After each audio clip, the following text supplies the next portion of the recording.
America Meditating Radio Show, we collect wisdom, inspire each other, and empower hearts 24/7. Hi, I'm Sister Jenna. Join me and guest on Blog Talk Radio as we amplify stories that compel us to be more for ourselves and everyone else around us.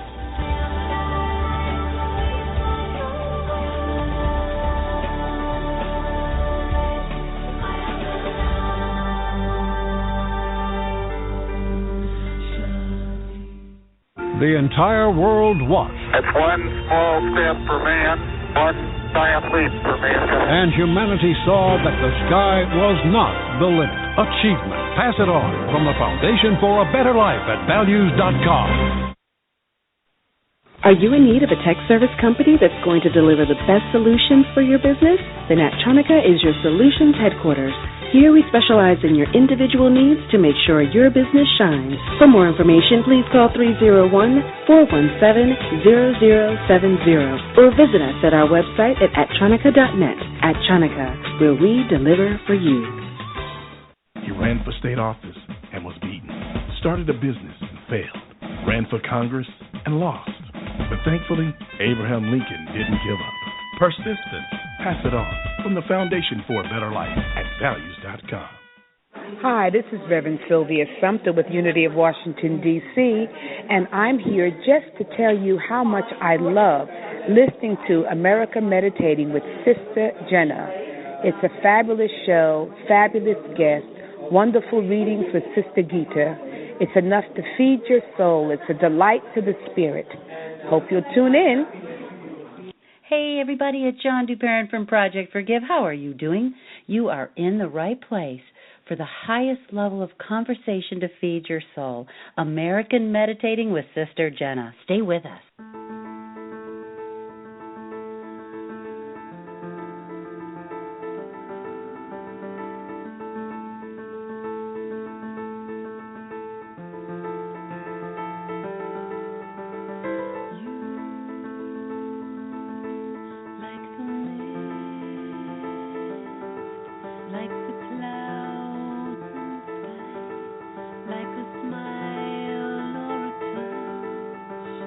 You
Welcome, everyone, to America Meditating Radio. I'm your host, Sister Jenna. We're broadcasting from the Meditation Museum in Maryland today. And it's interesting. It's been an interesting time for me, as I was sharing with you in other conversations, where I've intentionally pulled myself back from the mammoth of fortune and the whirlwind of life that I'm just so accustomed to.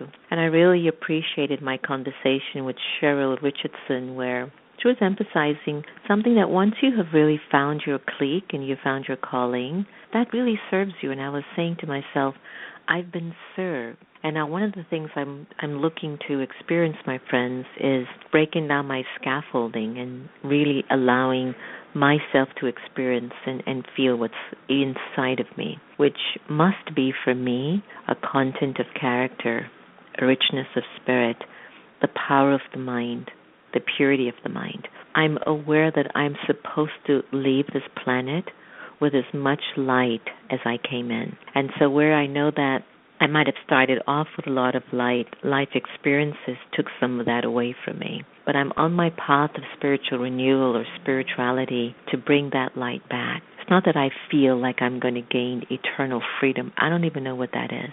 But what I do know is I want to feel myself completely full and rich for myself on the inside. Stay tuned. We're going to have a beautiful guest for us on the show, Howard J. Smith, an award-winning writer. He's going to be sharing with us about life and his love for Beethoven. And before I get Howard on the line, why don't we do what we do best here, and that is to meditate and to go into that place where we can amplify the quality of engagement that we need to have with our conscience and with our subconscious. What we don't see is what we need to start seeing. And what we're seeing, just don't see it. Have you ever observed two people having an argument? Do you let yourself keep seeing it, or you choose not to see? And my producer's looking at me and going, see it all the time. And I'm going, no, you don't want to see ugly. What you want to get yourself acclimated to and addicted to is to see the beauty, not only from within you first, but outside of you. So here's a letting go meditation from my Off the Grid, Into the Heart meditation CD. And I wanted to thank someone who just texted me a sale of a copy of the CD. Hold on, let me get their name. I'm going to give a shout out to them. Here they are. Noel Blagden. Thank you so much for getting a copy of Off the Grid, Into the Heart. It really is a CD that goes to charity and to fun. And we're really looking at getting that CD in the hands of as many folks as possible so that they can experience the feeling that comes out in that CD, especially from this track. Take a deep breath, relax, and let's meditate.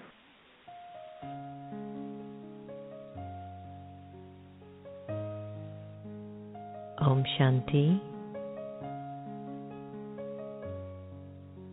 The time that we choose to be aware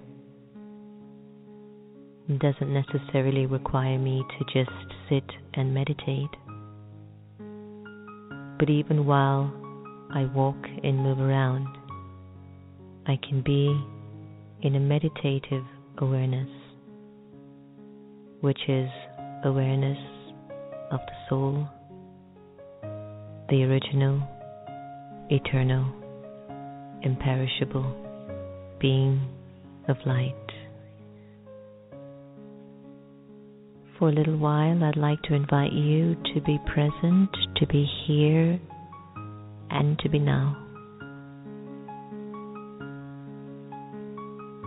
Allow your mind to settle in the moment, to relax.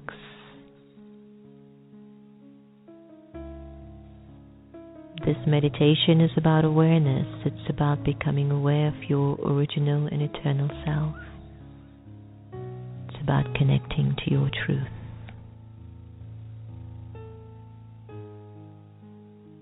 Let go of your name.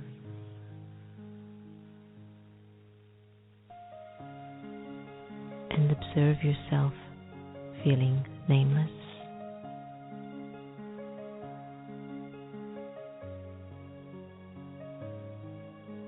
Let go of your gender, to discontinue thinking you're a man or a woman.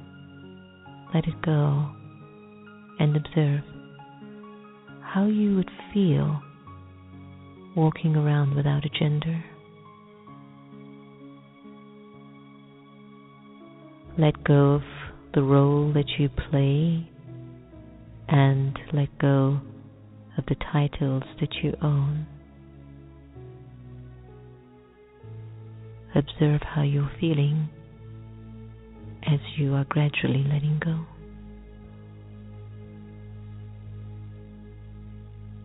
Let go of your religion and put it aside just for now.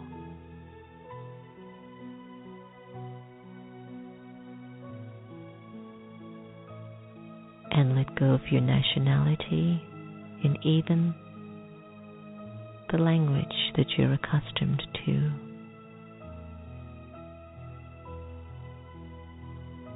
Imagine you have no name, gender, role, title, religion, nationality, or even a language.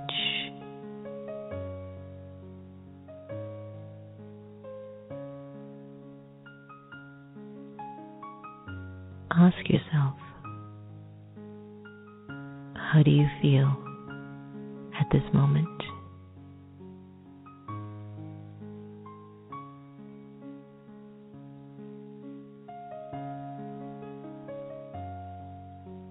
And in this feeling, who would think of you and who would you think of?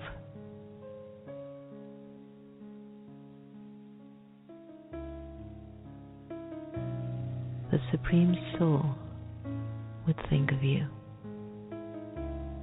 and you, the liberated soul, would think of the Supreme. In this state of absolute freedom, I am truly who I am. A free, peaceful, pure, immortal, and eternal soul.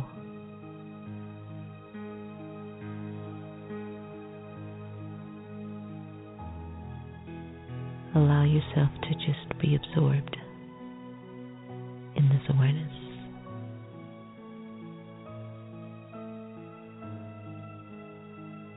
At this time,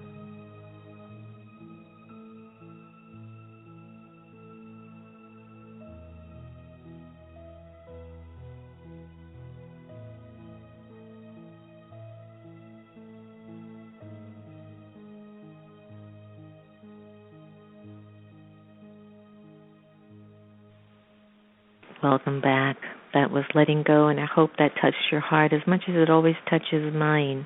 Regardless of how many times I've heard that CD, I've made that my life's mantra because every time I hear it, it makes me connect to the one above. I'm really pleased to welcome Howard J. Smith, who is an award-winning writer. Howard has his newest and third book entitled Beethoven in Love, Opus 139. He taught for many years in the UCLA Extension Writers Program and has lectured nationally. His articles and photographs have appeared in the Washington Post, Horizon, the Journal of the Writers Guild of America, and numerous trade publications. While an executive at ABC Television, Embassy TV, and Academy Home Entertainment, Howard worked on numerous film, television, radio, and commercial projects. He serves on the board of directors of the Santa Barbara Symphony and is a member of the American Beethoven Society. And today we warmly welcome Howard to the American Meditating Radio Show. Hi, Howard. Good morning, Sister Jenna. It's an absolute pleasure to be here today with you. Same here. What got you into loving Beethoven so much that you're writing about him? Tell me the secret. Oh, there's a lot of things. One began that even as a child growing up, he was a favorite musician, and naturally drawn to his music, though I was not a musician. It just always seemed to speak to me, particularly things like the Ninth Symphony and the Ode to Joy. And a number of years ago, when I was studying a little bit more about music history, and I started researching his life, a number of things struck me in his biography, and I have to jump back a little bit. My background as a student in the world of meditation and spirituality. I was an Asian philosophy major back in college, so I spent a lot of time studying Zen, Buddhism, Taoism, the Hindu texts, and so forth. And often in reading about Beethoven, I'm suddenly noticing that in his diaries, he's actually quoting things from Bhagavad Gita and other Asian sources that most musicologists who wrote biographies about him completely missed. It's, and it's ironic that it's right there kind of in front of you, reading his biographies, reading his journals, reading his diaries, that he was a seeker his whole life. He was not someone who you would say a meditator by any means, unless it was in the process of working on his music. And work, I think, as we all know, is another form of meditation, being involved, sort of having a direct sense of consciousness about what you're doing. But he was a seeker his whole life. He read widely, and as a young boy, he was completely uneducated. He left school when he was about 9 or 10 to focus on music. He was involved in the court orchestra in Bonn as a young boy, 12, 13 years old, already giving concerts. But he was always looking. He wanted to better himself, better his awareness, and he was reading the ancient Greek philosophers, the Romans, the Egyptians, the Hindu sources, and this followed him his entire life. And it's something that we tend to give short shrift to in most studies of his life and who he was and his music. But it's right there in front of you that this was what he was doing. And he often would quote these texts in his letters and his material. Maybe that's what made his music so passionate and so unforgettable, that he was coming from this deeper place from within himself, and that we could feel that when we would hear his music, And I think many musicians of today, sometimes you don't feel it at a deep soul level, but with Beethoven's music, it would go deep inside of the soul. I personally believe that's absolutely correct. I gave 2 talks recently in my hometown of Ojai, California, although actually I'd say my move to home. I used to live in Washington, D.C. And in those talks, one was at Meditation Mount, and the other was for the Theosophy Society, both of which are in Ojai.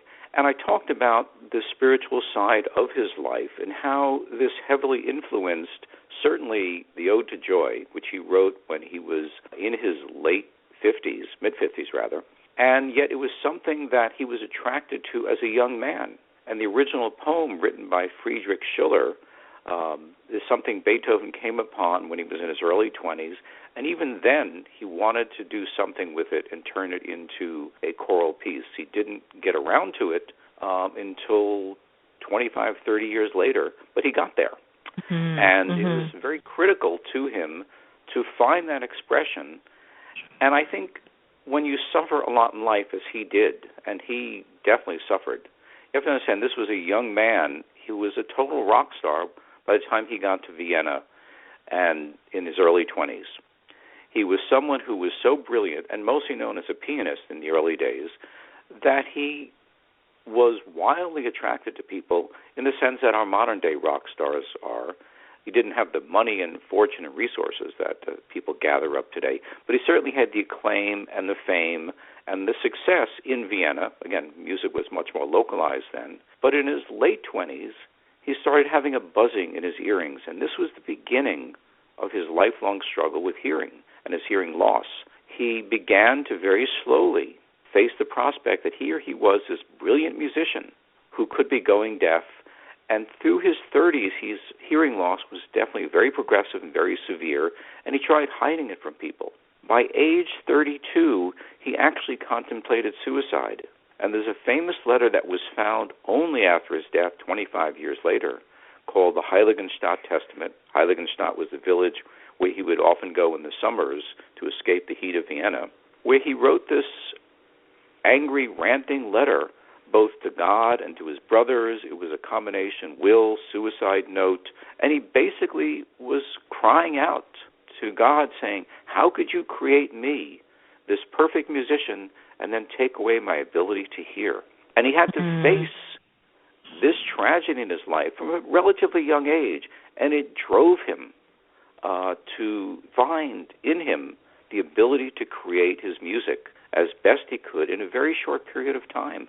No, Howard, that's one of the things that fascinates me is that sometimes with our greatest challenges in life, it ushers us to move more inwards, and there's such a reservoir of incredible things sitting inside of us. And so I could only try to sit in the body of Beethoven and think what it must have been like that here you are with all of this talent and now you can't hear your music. How moving that must have been. I'm curious to ask you, how is his story sort of similar to our own? Like, how does his struggle echo many of our own struggles that we might bump into along our life, along our journey? Well, I think like any of us who have even the least bit of a spiritual consciousness about finding peace and humanity in our lives, in our souls, Beethoven was driven that way. And there was no formal system that existed for him at that time, and if you couldn't even label him, but he definitely was somebody who this trauma in his life triggered this great desire to find understanding, peace, and happiness. It's something he was driven into by the circumstances of his life. And it's something I play with a lot in this novel about his life. And I even have him in one point in a dream state confronting the goddess Isis, not the terrorist group, but the goddess. And trying, in this dream, he sees all the potential music he might one day create. And he's listening to her play this on this magnificent piano in this dream state. And it all sounds very familiar to him, but not quite something he knows. And she warns him and says, this is the music you might create if you find peace and harmony in your life. If you come home to yourself, if you dedicate yourself to these things, you may be able to create this. And he goes on to make some of those compositions, particularly the things that, I was going to say before, in the middle years, in his 30s, those are where the most famous pieces come from. The Fifth Symphony, the Sixth, the Pastoral, his great piano concertos, his violin concerto. These are things that he was driven to produce at a time in his life when he was under great stress and wanting to fight back against the demons of his hearing loss. And it drove him more and more inward over the years. By the time he was totally deaf, I have to picture this, he was totally deaf in his late 40s. In his early 50s, he creates what is probably the most amazing piece in Western classical music, the Ninth Symphony, the Choral Symphony, with the accompanying Ode to Joy. Nothing, but a prayer, essentially, for the unity of all things and finding harmony. And he's doing this as a totally deaf man whose personal life is in shambles at the time. Yeah. So then, Howard, how have you learned about yourself writing about Beethoven? I mean, what is it that you came to realize about who you really are? Well, in writing Beethoven, the story as it unfolds is almost like the story of the Buddha, finding a sense of personal enlightenment and understanding the world. And for me, the journey of writing this was very parallel to that it was always a joy. There was not a piece of the work, and I worked on this for 5 years, and the entirety of the work is probably larger and greater in scope than all the screenplays, short stories, novels I'd ever worked on before. And yet I approached it simply as my moment of joy. The same thing that Beethoven was seeking was his one day of joy. And every day was an absolute pleasure. I never worried about time. I never worried about outside influences. I simply did the work every day. And there's even a line in the book which I have Mozart telling to a young Beethoven. And the line is very simply this: it's seek perfection, accept failure.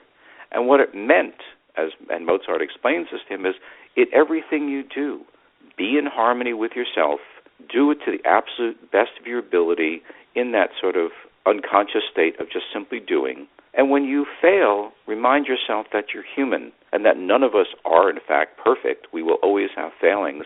And to be kind to yourself over those failings, to try to find that joy in every moment, in everything you do, to the best of your ability. And it's that simple line that he mentions to Beethoven as a young boy, and Beethoven eventually gets this. And I might add, the novel, in a sense, takes place in a metaphorical sense in the moment of his death, and is fundamental to the construction of the story. The opening, prologue, and the final epilogue are essentially the same moment. And the story of his death is something you can't make up. It's one of those great historical incidents where he's been in a coma for 2 days. He's 56 years old. His friends have been gathered around. They know he's going to die. It's March 1827.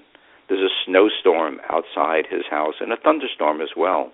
And his friends leave, save one, to go make the funeral arrangements. And there's a bolt of lightning that strikes the window right outside his bedroom. And all of a sudden, he sits upright, his eyes open, and as the story goes, he clenches his fist and shakes it at the heavens and then drops back and he's gone. Having been through a near-death experience myself as a young man, to me that moment was actually very peaceful, very quiet, very calm, very relaxing. There was no fear, there was no agitation, there was no shaking of my fist. And I wondered, perhaps, maybe he wasn't shaking his fist at God, but perhaps he was reaching up his hand to take the hand of the goddess, of the spirit of Isis, to pull himself into what he called Elysium or heaven, his sense of paradise. And so the novel essentially is a journey, a spiritual journey for Beethoven, and he even meets his, what I call the ghost of Christmas past, which is a man, Napoleon, who preceded him in death by about 5 years, but was his exact contemporary and also experienced the same sort of meteoric rise through history. And also one of the people of that era we know by one name, to say Johnny Napoleon. You know Napoleon, you know who he is. And the same with Beethoven. These are people who stood out in history. And ironically, Napoleon himself was also reading a lot of the Chinese philosophic texts that were at that point being translated into the European languages. All the stuff was just coming in. The Masons, of which Beethoven dabbled with, as did Napoleon, were adapting a lot of this philosophic text and making what I call in the novel a whole hodgepodge of philosophic ideas grabbed from all over. But there was a sense to all of it of finding peace and harmony in the universe, in the world, in a benevolent universe. And this is very much the expression of faith that Beethoven is writing even in the last years of his life, despite suffering as much as he did because of his hearing loss and, tragically, his inability to find a true relationship with a woman that he could have as a total life companion. He never found that. And yet he writes at one point the immortal beloved letter to a woman whose true identity is unknown to this day, expressing his absolute desire and passion to be in love, and he never finds it in life. But perhaps in the moment of his death, he can come to peace with all the failings of his life. And he can't change things, but at least he can come to an understanding and find his own little version of nirvana and heaven or paradise. Beautiful, Howard J. Smith. That was incredible. What a clear expression of what it might be or how Beethoven actually lived. I want to thank you for putting this book together. I think it's quite important. I know that Google has over 30,000 searches for Beethoven, so I think it's a very timely topic, and it's a very important conversation to have. And how many of us maybe will die, leave this body without really getting the love of our lives, right? But it might will be just good enough for us along the way, and lots of good wishes for the success of this book. And before I let you go, could you leave us a favorite life quote that you're living by currently and a website that individuals could know more? Well, if people want, they can seek out the book, which again is in many ways an expression of my philosophic concept, as well as being something highly factually researched and very true to his life. And the website for that is www.Beethoven In Love, Opus 139, all one word.com, or you can read about it on the Amazon page. It's available both as an ebook and in print. There's some absolutely gorgeous artwork done on the cover by my son, who his work has been in the National Portrait Gallery as well as 7 other museums around the world. And the picture grabs you in a sense that here's Beethoven struggling, and yet in his consciousness there is the immortal beloved, and below is a distorted G clef that sort of represents his struggles with his hearing. The cover alone has won great acclaim and applause. So seek it out there. You can also find me on Facebook, Howard J. Smith, or the Beethoven In Love, Opus 139, either one of those. And there's a lot more information there about the book, about my thoughts, and how to order the book if you care to. Thank you, Howard.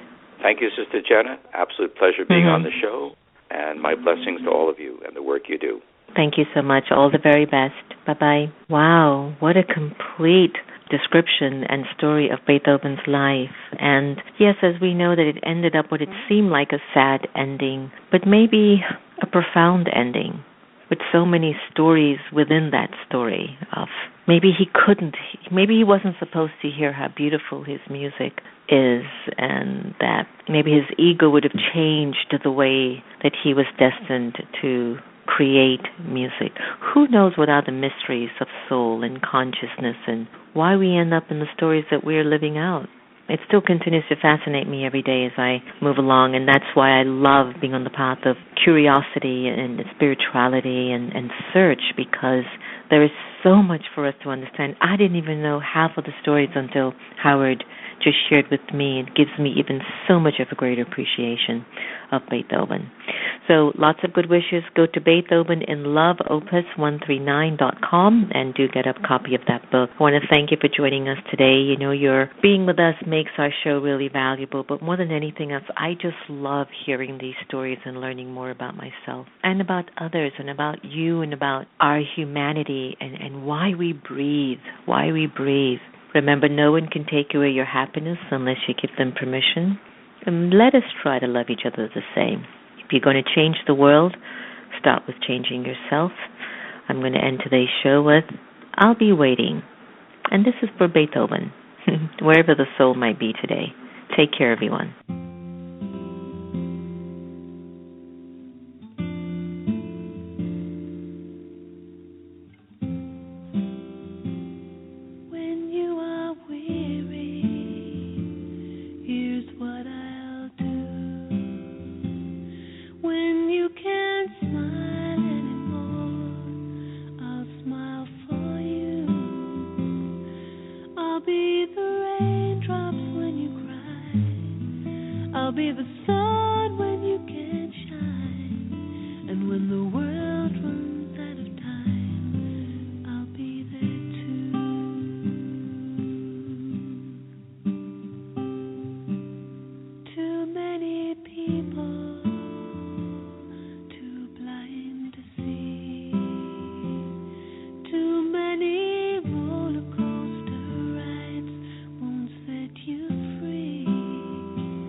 I'll be